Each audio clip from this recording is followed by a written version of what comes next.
జై Sriram. Welcome to ధ్రువ్స్ world. Hindu మత విశ్వాసాల ప్రకారం దశరథుడు కౌసల్య దంపతులకు శ్రీరాములు జన్మించారు. త్రేతాయుగంలో చైత్రశుద్ధ నవమి రోజున వసంత ఋతువు కాలంలో పునర్వసు నక్షత్రం కర్కాటక లగ్నంలో మధ్యాహ్నం 12 గంటలకు పుట్టారు.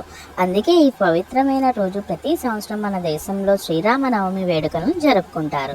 ఈ ఏడాది ఏప్రిల్ 6వ తేదీన ఆదివారం నాడు శ్రీరామనవమి పండుగ పడింది.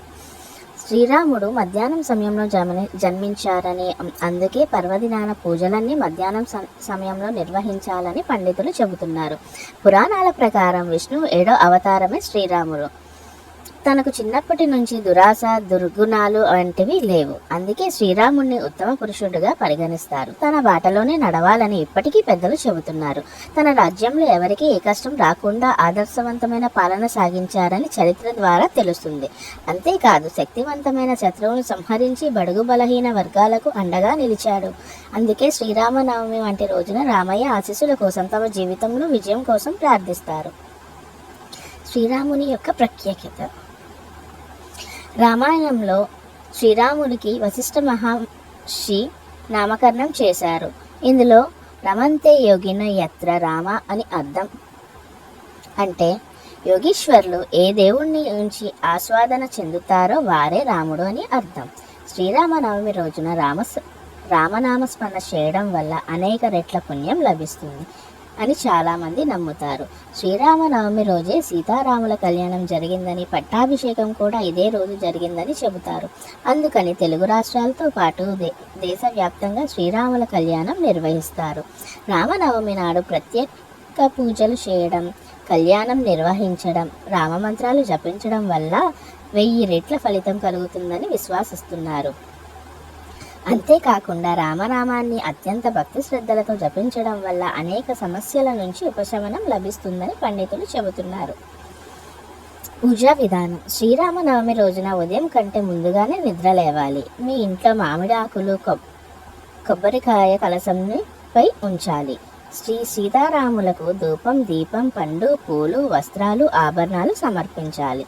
శ్రీరామునిలోకి తీపి పదార్థాలు నైవేద్యంగా సమర్పించాలి.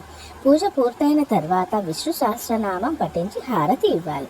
చివరగా మీ సామర్థ్యం మేరకు అన్నదానం చేయాలి. రామజపం. రామ అనే 2 అక్షరాలను జపించడం వల్ల మనలో ఏకాగ్రత పెరిగి ఆధ్యాత్మిక రంగంపై ఆసక్తి పెరిగేలా చేస్తుంది. అంతేకాదు, ఈ ఒక్క నామంతో దుష్ఫలితాలను పోగొట్టుకోవచ్చు. ఈ మంత్రాలను పఠించే ముందు ఆ భగవంతుని ఫోటో లేదా విగ్రహం ముందు దీపం వెలిగించాలి. ఇలా చేయడం వల్ల శుభ ఫలితాలు వస్తాయని పండితులు చెబుతున్నారు. సుందరకాండ పఠించాలి. శ్రీరామనవమి రోజున రామభక్తులందరూ విధిగా శ్రీరాముని స్మరించుకోవాలి. ఈ రోజున సుందరకాండను కూడా పఠించాలి. సంతోషకరమైన వైవాహిక జీవితం కోసం సీతారాములను పూజించాలి. మీ జీవితంలో కష్టాల నుంచి విముక్తి పొందడానికి గంగా జలాన్ని లేదా ఏదైనా పవిత్ర నది నీటిని ఒక పాత్రలో తీసుకొని ఓం శ్రీ హ్రీం క్లీం రామచంద్రాయ శ్రీ నమః అనే మంత్రాన్ని 108 సార్లు జపించాలి. దాన ధర్మాలు చేయాలి. శ్రీరామనవమి వంటి పవిత్రమైన రోజున రామాలయంలో పసుపు రంగు వస్త్రాలను సమర్పించాలి. పురాణాల ప్రకారం రాముడు పసుపు రంగుల వస్త్రాలను ఇష్టపడతారు. ఇలా చేయడం వల్ల శ్రీరాముడు సంతోషిస్తారు. దీంతో మీ ఇంట్లో ఆనందం పెరుగుతుంది, మీకు శుభ ఫలితాలు వస్తాయి. అదేవిధంగా మీ సామర్థ్యం మేరకు పేదలకు అన్నం, బట్టలు తదితర వస్తువులను దానం చేయాలి. దీనివల్ల ఎంతో పుణ్యఫలం దక్కుతుందని పండితులు చెబుతున్నారు. ఈ వీడియో కనుక నచ్చినట్లయితే లైక్ చేయండి, షేర్ చేయండి, మీ అభిమానాన్ని కామెంట్ రూపంలో తెలియచేయండి. ధ్రువ్స్ వరల్డ్. Thank you. జై శ్రీరామ్.